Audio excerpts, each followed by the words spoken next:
को वा अमुष्याङ्घ्रि सरोजरेणुं विस्मर्तुमीशेत पुमान् विजिघ्रन् यो विस्फुरद्भ्रूविटपेन ಭೂಮೇರ್ಭಾರಂ ಕೃತಾಂತೇನ ತಿರಶ್ಚಕಾರ. ಭಾಗವತದ 3ನೇ ಸ್ಕಂದದ 2ನೇ ಅಧ್ಯಾಯದ 18ನೇ ಶ್ಲೋಕವನ್ನು ನಾವಿವತ್ತು ಕೇಳಬೇಕು. ಶ್ರೀಕೃಷ್ಣನ ಪಾದಕಮಲದ ಒಂದು ಧೂಳನ್ನು ಒಮ್ಮೆಯಾದರೂ ಜೀವಮಾನದಲ್ಲಿ ಆಸ್ವಾದಿಸಿದವನು ಮರೆತಾನೆ ಹೇಗೆ ಅದನ್ನು?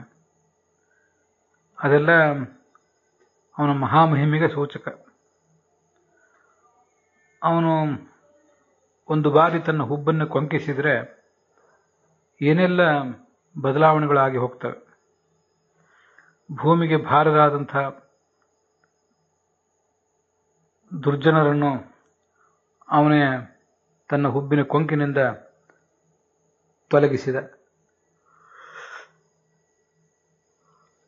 ಹಾಗೆ ಸಂಹೃತರಾದವರಲ್ಲಿ ಕೇವಲ ದುರ್ಜನರು ಇರಲಿಲ್ಲ, ಸಜ್ಜನರು ಕೂಡ ಇದ್ದರು.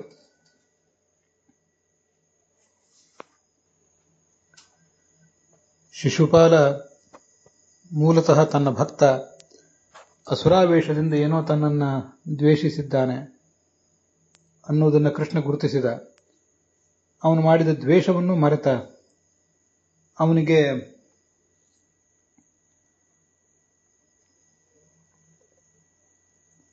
ಮುಕ್ತಿಯನ್ನು ಕೊಟ್ಟ. ಅಂಥ ಸಾಯುಜ್ಯ ಮುಕ್ತಿಯನ್ನು ಯೋಗಿಗಳು ಕೂಡ ಯೋಗಾಭ್ಯಾಸ ಇತ್ಯಾದಿಗಳನ್ನು ಮಾಡಿ ಪಡೀಲಿಕ್ಕೆ ಬಯಸ್ತಾರೆ.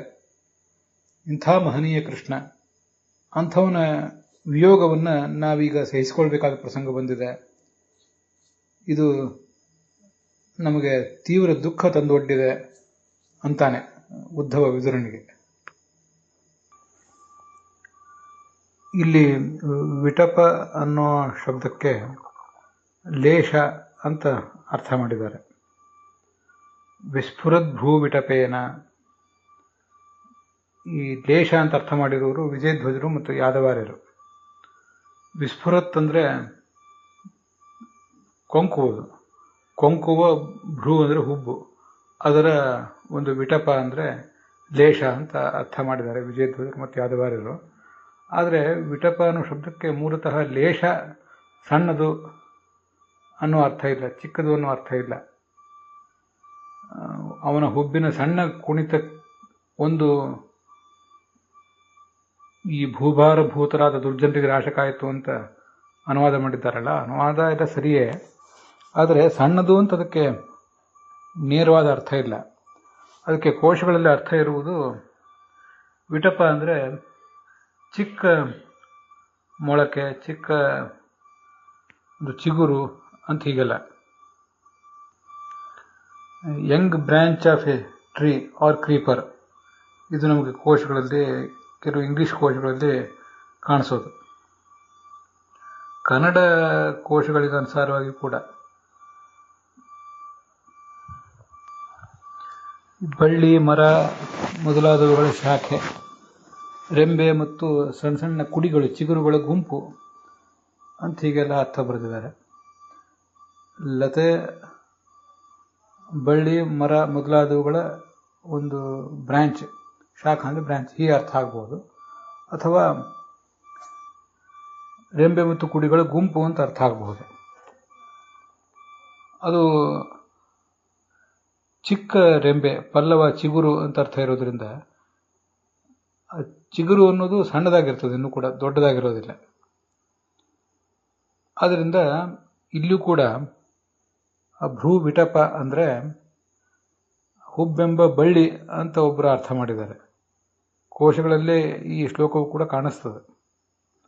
ಹೀಗೆಂಬ ಹುಬ್ಬೆಂಬ ಬಳ್ಳಿ ಅದು ಕುಣಿದಾಗ, ಕೊಂಕಿದಾಗ ಅಂತ ಹೀಗಾದರ ಅರ್ಥ.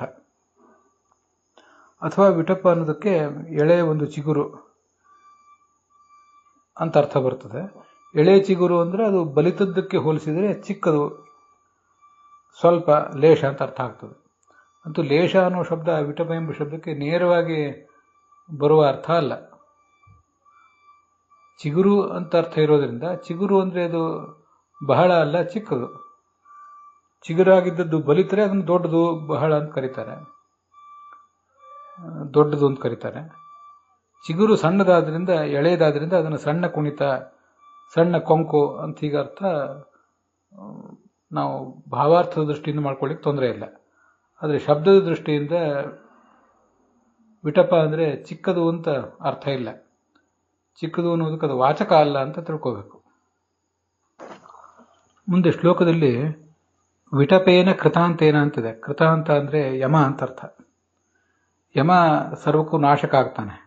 ಹಾಗೆ ಈ ಹುಬ್ಬಿನ ಒಂದು ಸಣ್ಣ ಕೊಂಕು ಕುಣಿತ ಅನ್ನೋದು ಅದೇ ಇಲ್ಲಿ ಕೃತಾಂತ, ನಾಶಕ. ಭಾರಂ ಕೃತಾಂತೇನ ತಿರಶ್ಚಕಾರ. ಭೂಮಿಯ ಭಾರವನ್ನು ಈ ಹುಬ್ಬಿನ ಕೊಂಕೆಂಬ ಯಮನ ಮೂಲಕ ನಾಶಪಡಿಸಿದ ಈ ಭಗವಂತ ಅಂತ ಅಭಿಪ್ರಾಯ ಆಗ್ತದೆ. ವೀರರಾಗವರು, ಶ್ರೀಧರರು ಮೊದಲಾದವರು ಭ್ರೂಲತಾ ಅಂತಲೇ ಅರ್ಥ ಬರೆದಿದ್ದಾರೆ. ಬಳ್ಳಿಯಂತಿರುವ ಆ ಹುಬ್ಬು.